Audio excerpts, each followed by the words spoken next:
Unity, right? If I don't have anybody else to play, it's kind of boring, you know, unless you're a training mode monster. You don't want to not come out in a country that pretty much only plays on PSN, for example. Yeah. All right. So no Wii? You didn't consider Wii? No, but. Is it that much of a joke? Or is it So I won't comment on the console's status as joke, but the Wii doesn't let you write your own shaders. Like it does. Okay. Does anyone here know what a shader is? Does anyone besides Severin know what a shader is? You don't know what a shader is. Wait, the way is light is interpreted by surface. That's shading. In regards to 3D engine. No. Well, sort of. Okay, a shader is a program that, when it's going to render a pixel on the screen, right, it's a program that you can write. The basic one is, when you give me a 3D position, the vertex shader outputs a 3D position, and then the pixel shader gets the 3D position and can look up materials and stuff and actually determines what color the thing is. So a shader is a mini program that you write that runs on every pixel on the screen. The way that we do, you probably heard the term per pixel lighting, because game companies love to be like, or I guess back when it was a new thing, when I was 10, they loved to be like, hey, this game has per pixel lighting or whatever, as opposed to per vertex. So that requires writing a shader that runs per pixel and does the lighting, which is where you get that from. Skullgirls has a lot of unique stuff that it does, like updating a texture every frame, which I keep doing it like that's a game console.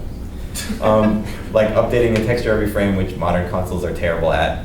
And it needs shaders for the way that we do lighting, because we have to do something very specific that is not a standard way of lighting. Like light in Skullgirls doesn't work the way it really works, which is how most games try to do it. They model the real world lighting.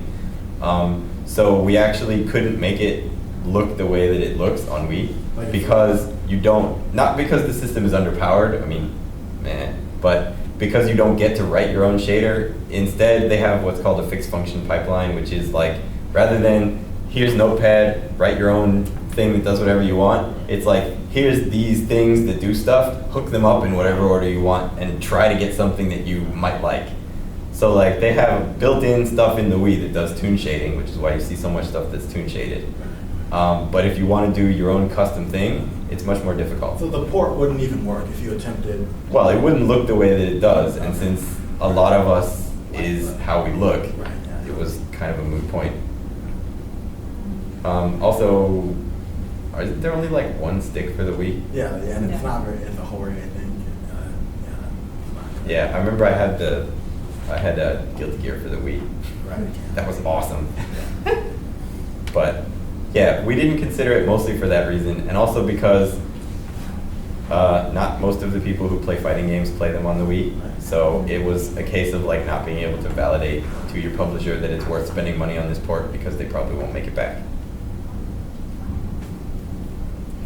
Did we finish your slides? No, it died.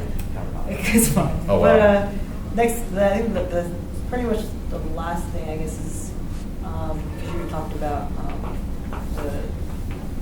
you really didn't. No, you did. I'm glad I was able to participate in that conversation. Sorry. Okay, so then now the game is released. I guess how is the gaming industry for you right now? Like, do you still have a lot of work, or? Oh well, yeah. I mean, there's always like. It's changed before and after, or before. Right? I mean, after Skullgirls is now released, how much has changed for you?